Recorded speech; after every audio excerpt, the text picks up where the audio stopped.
উদ্বিগ্ন পরিবার। মায়ের কাছে কল আসে, তোর মেয়েকে মেরে ফেলেছি, যদি বডি নিতে চাস 70,000 টাকা পাঠা। সেই ফোন কল থেকে পরবর্তী সময়ে সম্পূর্ণ উদ্বেগের মধ্যে রয়েছে পরিবারটি। ঘটনা হচ্ছে এই পরিবারেরই এই যে দুইজন মাতা পিতা আমার সম্মুখে রয়েছেন, তাদের কন্যা আজ থেকে 3 বছর আগে সে এই লাভ ম্যারেজের মাধ্যমে এই বাড়ি থেকে পালিয়ে নিয়ে যায় করিমগঞ্জ ছেড়াগি নিভিয়ার কোন এক যুবক। তো সেই যুবককে, তার নাম কি, আমরা তাদের কাছ থেকে জেনে নেওয়ার চেষ্টা করব, আপনাদের উদ্দেশ্যে তুলে ধরার চেষ্টা করব। তো বলতে চাইছি, এখান থেকে পালিয়ে নিয়ে যাওয়ার পর এই পরিবারের সহিত তার আবার সম্পর্কও হয়। তো গত 5 মাস আগে যে বিষয়টি আমরা অবগত হয়েছি, গত 5 মাস আগে সে এখান থেকে সেই মেয়েকে নিয়ে বেঙ্গালুরুতে চলে যায়। সেখানে সে প্রায় সময়ই সেই তার ওয়াইফের উপর সে বা তাদের মেয়ের উপর সে নির্যাতন চালাতো। গত 2 দিন আগে একটি ছবি পাঠায়, একটি ভিডিও পাঠায় সে পরিবারের কাছে, যে ছবিতে দেখা যায় সে খুব বেশি শারীরিক নির্যাতন করেছে সেই মেয়েকে। সেই মেয়ে রক্তাক্ত অবস্থায় সে ভিডিও তাদের কাছে পাঠায়।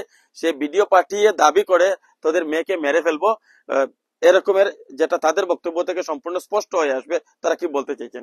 পরবর্তী সময়ে একদিন পর সে একটি লাশের ছবি পাঠায়, একটি কাফনে মোড়ানো একটি ছবি পাঠায়, যে ছবি পাঠিয়ে সে উল্লেখ করে যে তোদের মেয়েকে মেরে ফেলেছি, যদি বডি নিতে চাস তাহলে 70,000 টাকা অ্যাকাউন্টে পাঠা। তো সেটা হতে পারে এই পরিবারকে ব্ল্যাকমেইলিং বা অন্য কিছু।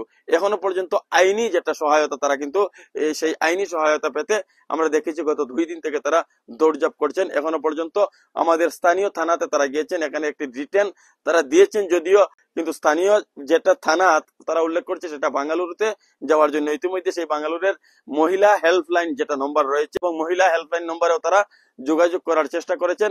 তারা কিন্তু হিন্দি বা অন্য কোনো ভাষাতে কথা বলতে পারেন না, তারা স্থানীয় একটি ভাষায় জানেন। আর সেই সমস্ত যে সমস্ত কন্ট্যাক্ট নম্বর রয়েছে সেগুলোতে তারা ভালোভাবে কথা বলতে পারেন না, যেহেতু তারা কিন্তু এখনো পর্যন্ত কোনো ধরনের সহায়তা পাননি। এই মুহূর্তে উদ্বিগ্ন মাতা পিতা, তারা চাইছেন বাঙ্গালুরুর উদ্দেশ্যে ছুটে যেতে। আর যে যুবকটি এখনো পর্যন্ত তাদের সহিত যেটা ব্ল্যাকমেইলিং হোক, আর আমরা আশা করব ঘটনাটি সত্যি না হয়ে সেই তাদের যে কন্যা সে অক্ষত থাকুক, সেটা আমরা প্রার্থনা করছি। সেই যে মেয়ে তার পরিবারে পৌঁছেছে, এখানে তার মাতা পিতা রয়েছেন, সেই উদ্বিগ্ন যে মাতা পিতা তারা কি উৎকণ্ঠার মধ্যে রয়েছেন, আমরা তাদের সহিত কথা বলছি, তাদের বক্তব্য আপনাদের উদ্দেশ্যে তুলে ধরছি।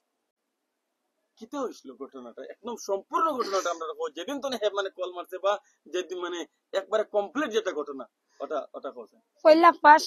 পয়লা হে নিচে মানতা কি আমার খালি কইব 5,000 দেও, 10,000 দেও, 15,000 দেও, আইদা মারে 500 দেও, খাইলা মারে 500 দেও। আমি কইরে বাবা, আমি তো মানর কাম করি ভাত খাই, আমি তো দিবার মতো কোনো অসিয়ত নাই আমার, আমি তোমারে দিমু কিলা।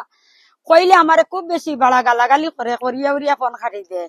আজ 4 দিন আগে আমার কল করছে, করিয়া কইল, দেখ ভিডিও গো পাঠাইছি তোর ফুড়িরে জিত করিয়া আনছি, আমি এখন মারিয়া দেখবে খুয়াইমু। আমি কইলাম, রে বাবা, আমার কথা নিচত জেলা হলো, আমার আনি দিলে, আমার আর কথা খুয়াইস না, আমার ফাঁস গুয়া উড়ে না নাই, আমি মানুষ কাম কাজ করিয়া পালিছি বুঝছি।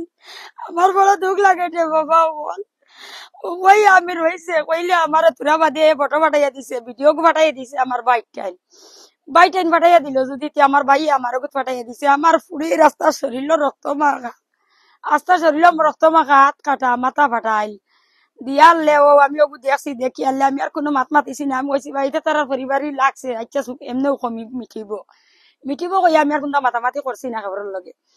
আজ 3 দিন হয়েছে আমারে ফটো এগু পাঠাইয়া জিও করছে, ফোন করিয়া কয় আমারে, জিও কর জলদি আয়, তোর বুড়ির ডেট নেই, আমি তোর বুড়ি মারি লেছি, ডেড বডি নেই, এখন হসপিটাল আছে, তোর বুড়ির পোস্টমর্টম চলে।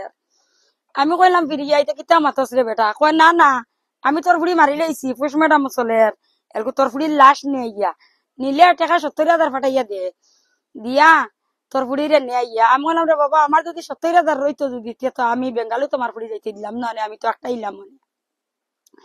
কইলে বাদে করছেন কিতা তারা, ও ফিরিবার বেটা করছে, আমার ফুড়িরে কইছে মাইদলা ঘুরে বলে, দেখবে তোর বনি ডেট পাঠাইয়া দিমু, আমি ডেট পাঠাইয়া দিমু দেখবে।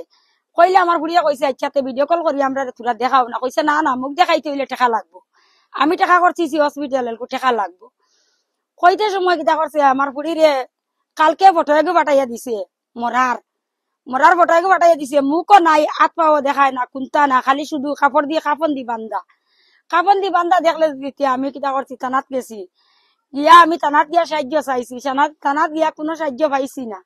না পাইলে ও আপনার ডাকিছি আমি, জেলা যাতে আমি কোনো সাহায্য পাই বা বেঙ্গালুর পর্যন্ত আমার সাহায্যটা গিয়া আছে গিয়া ও হাতে আমার সাহায্য গুতা করে দেবে। আমি নিরুপায়, আমি গরিব মানুষ, আমার উপায় নাই, আমি ভাত খাইয়া বাঁচতাম পারিয়ান না।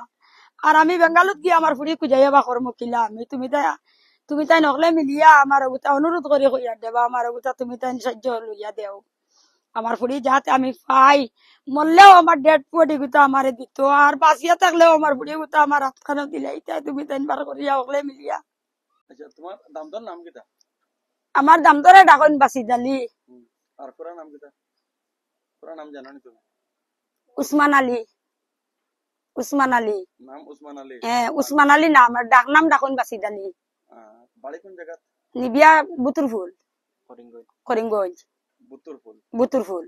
তোমার দামদার বাবার নাম কিটা জানো নি? আমার দামদর বাবার নাম হইল গিয়া ফকর ড্রাইভার, ফকর। তুমি গ্যাস লাইনে কোনদিন? গেছি, 3 বার গেছি তারা বাড়িতে আমি। আচ্ছা, গিয়া আমি আইছি, গিয়া আমার ফুড়ির লগে আওসা ব্যবসা লইয়া গেছি আইছি আমি। এখন যেটা ঘটনা হয়েছে, এটা তুমি তার মানে বাবার বাড়ি, মানে ছেলের বাবা আছেন? না, বাবা মা কেউ নাই, বোন 3 গো আসলা, 3 গো লইয়া হে বেঙ্গলুর। এখন তুমি তার যে পরিবারের লগে বা কোনো রিলেটিভের লগে তুমি কোনো যোগাযোগ করার কোনো চেষ্টা করছো না? করছি, করলে তার বোন ইনতে কইসন অরিজিনাল মরি গেছে, আমার খাসা ভাষা মারি মারি কইসন অরিজিনাল মরি গেছে, তুই জানোস না নি, তুই ফিরি ফিরি ফোন করস, আই 4 দিন হয়েছে তোর বুড়ি মরছে, তুই আমরা ফোন করস কিতার লাগি। ও আমি উঠা কইছি আমার বুড়ি যদি মরে গেল তো আমার ফটো দেখাইতে হয় না তোমরা, বা মুখ ওখানটা দেখাইতে হয় না নি। তারা কই না টেকা লাগবো তোর বুড়ির মুখ দেখতে হইলে, এই না বিনা টাকায় মেডিকেল গেছে নি, বিনা টাকায় পুষ ম্যাডাম হয়েছে নি, পুষ ম্যাডাম করিয়া তোর বুড়ি আমরা আসছি গাড়িয়া এলকো হবে তোর রিলাই দিচ্ছে নি। আই 4 দিন হয়েছে, কালকে বলে তারা মাটি দিলাইছে, আমার ডেড বডি এমনি দেখাইছে।